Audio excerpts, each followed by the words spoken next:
zvatodhakwa. So panapa vanhu vamuka vachishokeka vachiona mapictures amuri kuona ayo emarigalia, muchiona matishets aiwa akaprindiwa akanzi chimama mudzimai pachino. Vakomana musata zvekutamba pane mapictures ari kutendera akanzi comrade mabush nomona for vice president. Azviperi mushe panopa vanhu vachinyatsokuona kuti aiwa nawo iri kufambisiwa nevakomana veyouth league kana women's league yekuda kusadlina aiwa the general VP Chiwenga havasi kudzokera mashure. Sare pena mashoko anoshoka vanhu abuda itokomzana nazo pasubscribe like turn on the bell kuchimita pakuzwa motsari vakajabka these days vanoposta their post yamuri kuona nyora chiti hello countrymen, this is where we are.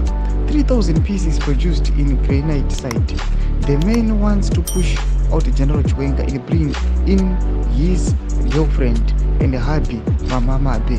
Domashoko abdatoka mastreets mkowakomana vanonzi vekozwa vanoti vane intelligence system yavo inofamba ichiwana nawo idzi expose vachiti aiwa ichatova chokwadi ichi.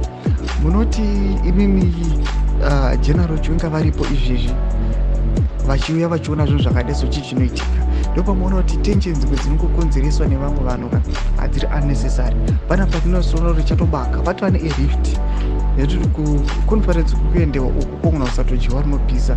Tichiona these images ayo achiresurfacea, tichiona maimages aya nemarigalia achiprindiwa kuti mabush nomona aita vice president achinzi chimama ngachipinde pachino. Mashoko atinoona kuti ari shocking. Ationa kuti these words they are calling for a war. Atiri kuona kuti nyangwe saVP zvavo vachiona zvinhu zvakadai so vanotobatikana noda kuti vanenge vachinzwa mashoko ekuti anongofamba achitaurwa mumastreets ekuti aiwa this is only the push yevana ava vemutungamiri wenyika kunzi aiwa vakwanise kudi kupinzwa pachini. Pachimbotudza mafunguro enyu mbotokudii pamusoro pechiitiko ichi. Mina comment section medu, subscribe or like, turn on the bell icon.